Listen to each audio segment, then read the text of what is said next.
Okay, this is the motor section apart, and firstly this is the mechanical bit. Take my word for it, this is actually as the door is open, so it doesn't actually operate, but when that is up, which is locked, the outside latch won't do anything. The inside latch will unlock it and open the door. You just have to take my word for it. When it's like that, both the outside and the inside will open because the door is actually not locked. So this goes up and down. This is the contraption I was talking about before with that lever on it that goes into that slot. That turns, and when it turns, it moves that lever up and down. That lever moves this up and down. So when you're doing it mechanically, now this is the passenger's door, so there's no key, but the key barrel goes through there and engages there normally to move that up and down, that backwards and forwards. But of course this is a passenger door, so there is no way of unlocking it or locking it. But take my word for it, when that engages and disengages the lock. Okay, now ordinarily, of course, the motor would do it. The motor would run with your central lock-in and fire that backwards and forwards like that. There's electrical connections.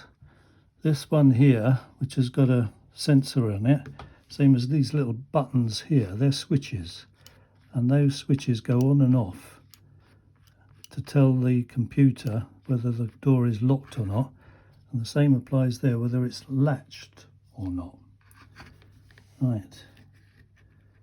What's complicated is that that's the simple bit. Underneath it is this deadlocking business.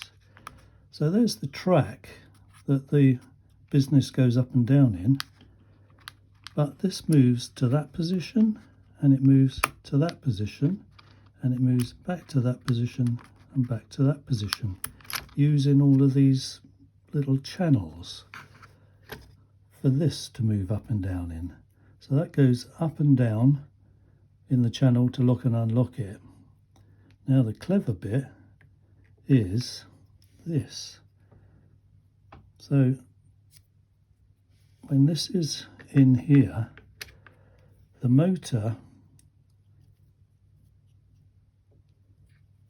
how can I do it?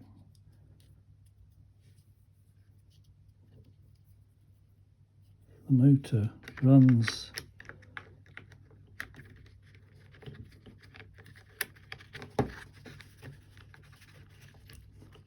runs that up, but then at a certain point the middle pin carries on going, and you can see the green thing underneath move over. It now comes back again, and then when you do it again it moves it even further over.